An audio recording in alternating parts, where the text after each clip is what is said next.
je peux vous dire, même si c'est de la démonstration, mais ça tape. Le contrôle dont on a parlé. Superbe ce que nous ont fait les Japonais. Le bouquet final maintenant.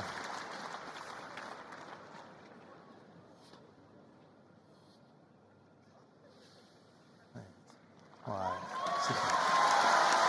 Salut. Les Italiens vont devoir s'employer pour alors le voilà, spectacle supplémentaire. On a vu le Japon. Gilles, c'est voilà, c'est beau. C'est beau. Bercy se lève. Innovation pour eux.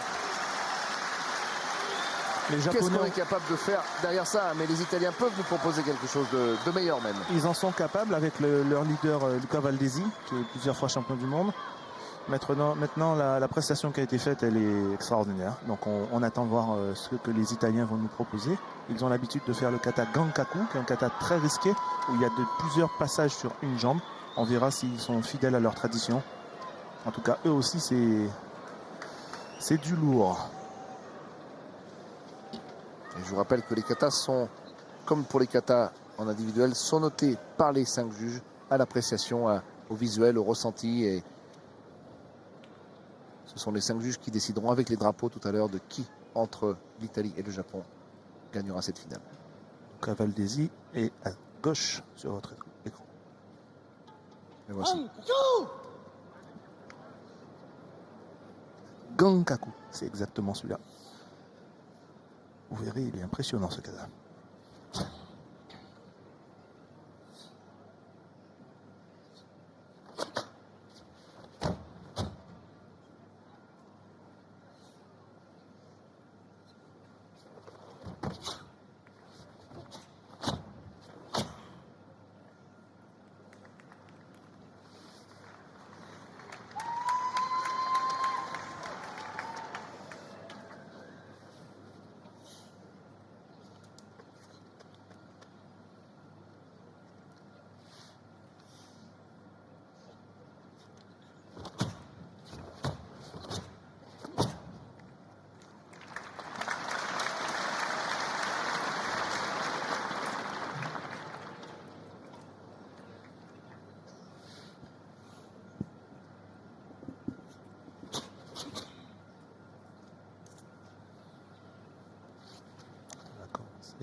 Passage sur une jambe.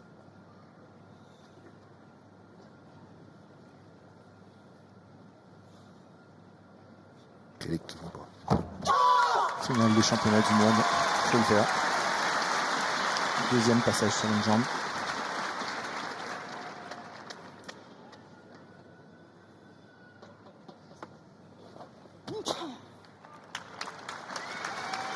Troisième passage.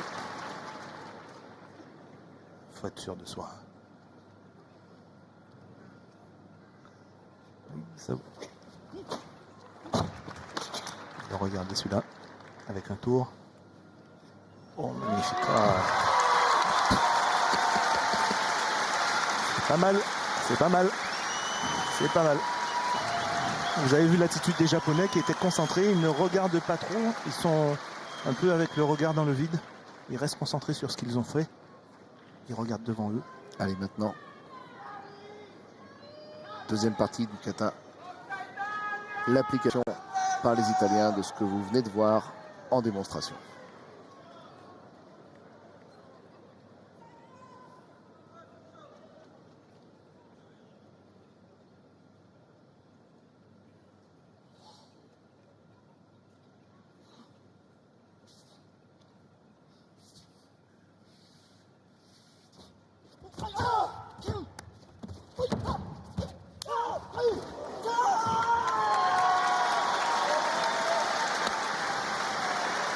Ça commence bien.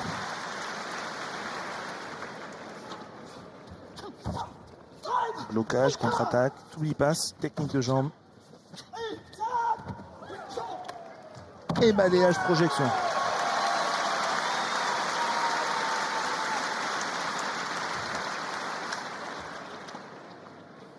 Ça va monter en puissance au fur et à mesure de l'évolution des 3 Italiens.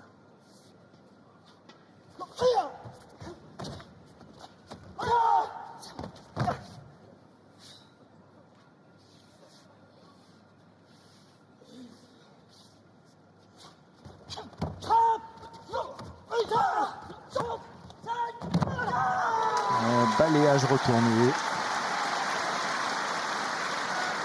Et enchaîné au sol sur un Tsuki. Et ils font cette démonstration après pratiquement 2 minutes d'effort intense.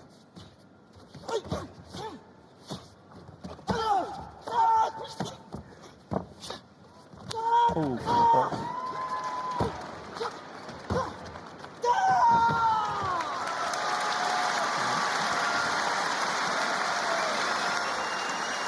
Ah, on se croirait vraiment dans un film. Sont des parfaits maîtres de leur art, ces Italiens.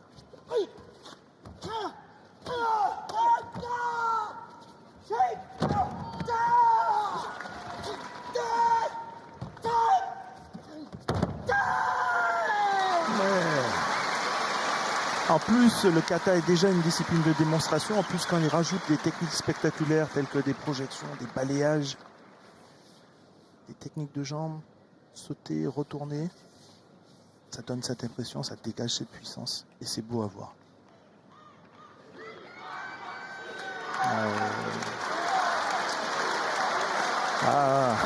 Les juges... Ah, c'est beau. Gilles, vous voyez qui?